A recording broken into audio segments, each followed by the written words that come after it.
बिस्मिल्लाहिर्रहमानिर्रहीम। अस्सलाम वालेकुम व्यूअर्स, कैसे हैं आप सब। उम्मीद करती हूँ आप सब खैरियत से होंगे। वैसे मट्टी तो मट्टी होती है, लेकिन हर जगह इसकी खसूसियत मुख्तलिफ है। अल्लाह ताला ने इस मट्टी में ऐसा हुनर पैदा किया है कि कहीं इस मट्टी में फूल उगे हैं और कहीं कांटे, कहीं दरख्त, कहीं पौधे, कहीं फसलें और कहीं मट्टी बिल्कुल वीरान व बेआबां होती है। कोई मट्टी ऐसी है जिस पे इंसान पनाह लेता है, इंसान की कब्र बनती है। हम मट्टी से बने हैं, हमने बिलाखिर मट्टी में ही जाना है और मट्टी ही हमारा मुकद्दर है। लेकिन मट्टी से बाज़ औक़ात लाल यानी हीरे भी जन्म लेते हैं। उसी मट्टी से कोयला निकलता है और उसी मट्टी से हीरे जन्म लेते हैं। मैं एक ऐसी जगह पर मौजूद हूँ, इस मट्टी से हीरों ने जन्म लिया, या ये फिर कहना गलत नहीं कि हीरे इस मट्टी से पैदा हुए। कलर कार से चुआ सैदन शाह वाली सड़क के किनारे उल्टे हाथ पे कलर कार से आए। तकरीबन 25 किलोमीटर के फासले पर एक सड़क अंदर को निकलती है। वहां पे लिखा हुआ है दुर्मियाल तोप। सड़क से गुजरने वाले लोगों को नहीं पता कि दुर्मियाल तोप का क्या मतलब है, लेकिन जब आप इस सड़क से 1 किलोमीटर अंदर आते हैं तो पता चलता है यहाँ एक गांव है जिसका नाम दुर्मियाल है। ये वो गांव है जिसने एक गवर्नर, 5 लेफ्टिनेंट जनरल, 23 ब्रिगेडियर और सैकड़ों के हिसाब से फौजी पैदा किए। इसके अलावा ये वो गांव है जिसने पहली और दूसरी जंग अजीम में जब अंग्रेज यहाँ थे तो अंग्रेजों के लिए सबसे ज्यादा फौजी पहली जंग अजीम और दूसरी जंग अजीम में भेजने का एजाज हासिल किया। 460 फौजी यहाँ से गए थे। पहली जंग अजीम 1914 में लड़ी गई और 736 लोग दूसरे जंग अजीम में यहाँ से गए। पहली जंग अजीम 460 में से 9 मुख्तलिफ महाजों पर जान की बाजी हार गए और बाकी 451 अफराद जिंदा सलामत गांव में वापस आ गए। इसी इतराफ में इसी गांव को एक तोप पेश की गई जो कि गांव के वस्त एक तालाब के किनारे पर लगी हुई है। ये तोप 1925 में यहाँ नस्ब की गई। उसी जंग में इस गांव के लोगों ने जो कार हाय नुमाया अंजाम दिए, उसके इतराफ के तौर पर जेलम से ये तोप लाई गई। 23 किलोमीटर का फासला जो है, कहते हैं 6 बैल इसको खींचते हुए लाए और बाकी 5 किलोमीटर का फासला तय करने के लिए 5 बैलों ने शिरकत की। इसी मुनासबत से इसे बंदूक वाला गांव भी कहा जाता है। जंग अजीम की जो हलाकत खेजी थी उसका किसी को इनकार नहीं। 1914 से 1919 तक ये जंग लड़ी गई। ये तकरीबन 4.5 साल जंग लड़ी गई और 9 लाख अफराद इस जंग में मारे गए। हिंदुस्तान कोर के 1,60,000 लोग यानी हिंदुस्तान के लोग गए। कुछ लोग कहते हैं 13 लाख ने हिस्सा लिया और 74,000 जान से गए, लेकिन हिंदुस्तानी कोर के जो लोग थे उनमें 1,60,000 हिंदुस्तानी थे जिन्होंने 13,000 तमगे और 12 विक्टोरिया क्रॉस जीते।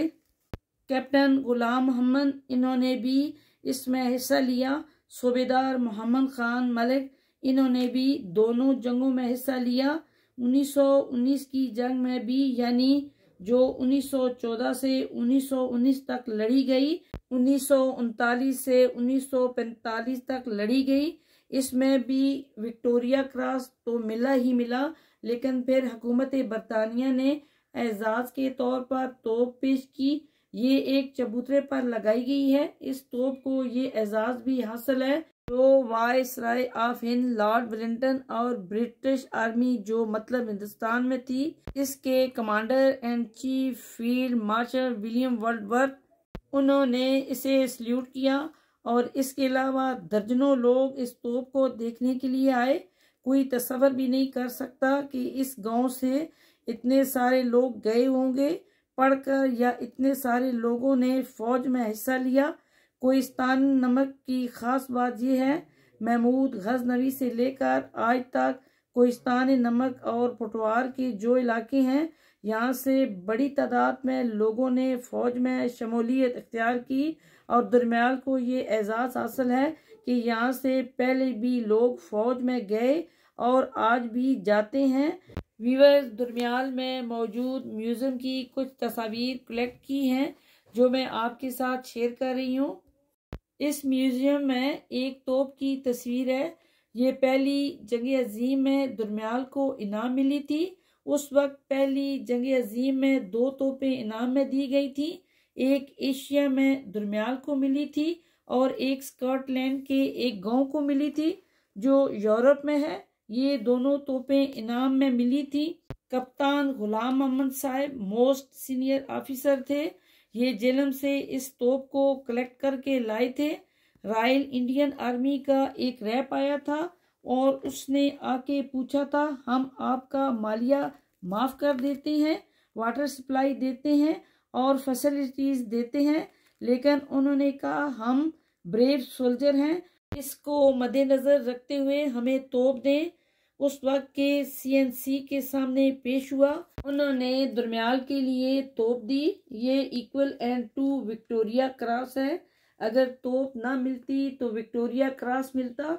इसकी वजह यह है, उस वक्त पहले जंग अजीम में एशिया में अगर किसी गांव की सबसे ज़्यादा presentation in first world war थी वो दुर्मियाल था। उस वक्त दुर्मियाल के 460 आदमियों ने हिस्सा लिया, जिसमें 100 से ज़ायद वाइसराय कमीशन ऑफिसर थे। ये इस गांव के लिए बड़े एजाज़ की बात थी। 1857 में यहाँ पर प्राइमरी स्कूल मिल गया था और इसके बाद 1900 में मिशन स्कूल डलवाल, जिसको मिशनरी ने कायम किया। हमारे बुजुर्गों ने वहाँ पर एजुकेशन हासिल की। ये एक ट्रेंड बन गया कि हमें आर्मी में जाना है और कोई ऐसा घर नहीं जिसमें क्लास 1 ऑफिसर ना हो। ये वो फोटो है पहले जंग अजीम के उन वाइसराय कमीशन ऑफिसर का। तोप 1925 को यहाँ आई थी। उस वक्त के यहाँ जो मौजूदा ऑफिसर थे, कुछ रिटायर्ड और कुछ फौज में थे। ये उनके फोटो है जो कि बनाया गया है। ये कुछ मेडल हैं, ये सब ओरिजिनल हैं। ये कुछ क्वाइन है। ये क्वाइन ब्रिटिश एम्पायर इंडिया के हैं, ईस्ट इंडिया कंपनी के। ये जनरल नज़ीर साहब सबसे पहले दुर्मियाल के जनरल और ज़िला चकवाल के दूसरे जनरल हैं। कायद-ए-आज़म के साथ इनका फोटो है जब यहाँ पर field marshal William Wordsworth commander in chief दुर्मियाल में जब आए थे तो सलामी दी तोप को उसने। जब कोई वाइसराय बनता था तो एक सर्टिफिकेट दिया जाता था।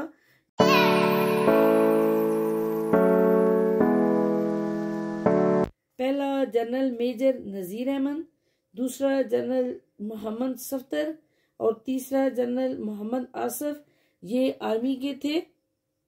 शफकत जवेद साहब जो कि नेवी में थे और जनरल अब्दुल अलीम साहब CSS ऑफिसर जो दुर्मियाल ने प्रोड्यूस किए। जस्टिस मोहम्मद अकरम मलिक, ये सेक्रेटरी सेनेट रहे, रिटायर्ड हुए। मलिक रियाज अहमद चेयरमैन CPR। इस म्यूजियम में एक खोपड़ी भी है, इसकी उम्र 2.5 करोड़ साल है। ये एक पत्थर भी इसमें आपको दिखाया गया है जो शहाबे साकब का टुकड़ा है जिसका वजन 10 किलो है। इस म्यूजियम में कछुए का फॉसिल भी है जो लाखों या करोड़ों सालों में बनते हैं। स्टार फिश का भी फॉसिल है।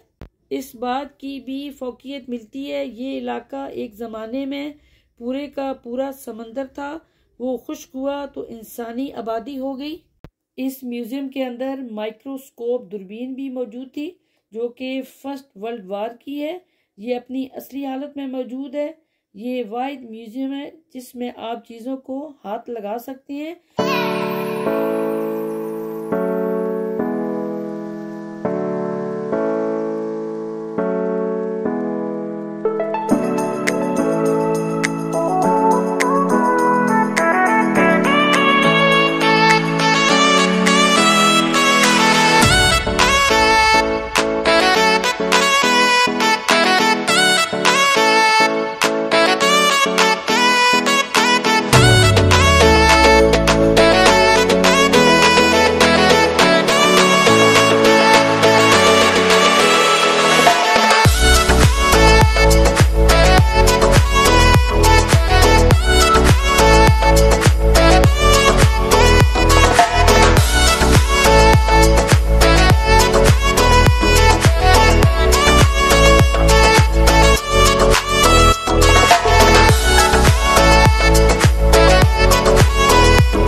फैमिली, अगर आज की ये वीडियो आपको अच्छी लगी हो तो मेरे चैनल को सब्सक्राइब करें, लाइक करें, शेयर करें और कमेंट्स करें और बेल आइकॉन को ज़रूर प्रेस करें ताकि आने वाली नई वीडियो का नोटिफिकेशन आपको मिल सके। अपना बहुत सारा ख्याल रखिएगा। मिलते हैं नेक्स्ट वीडियो में। अल्लाह निगहबान।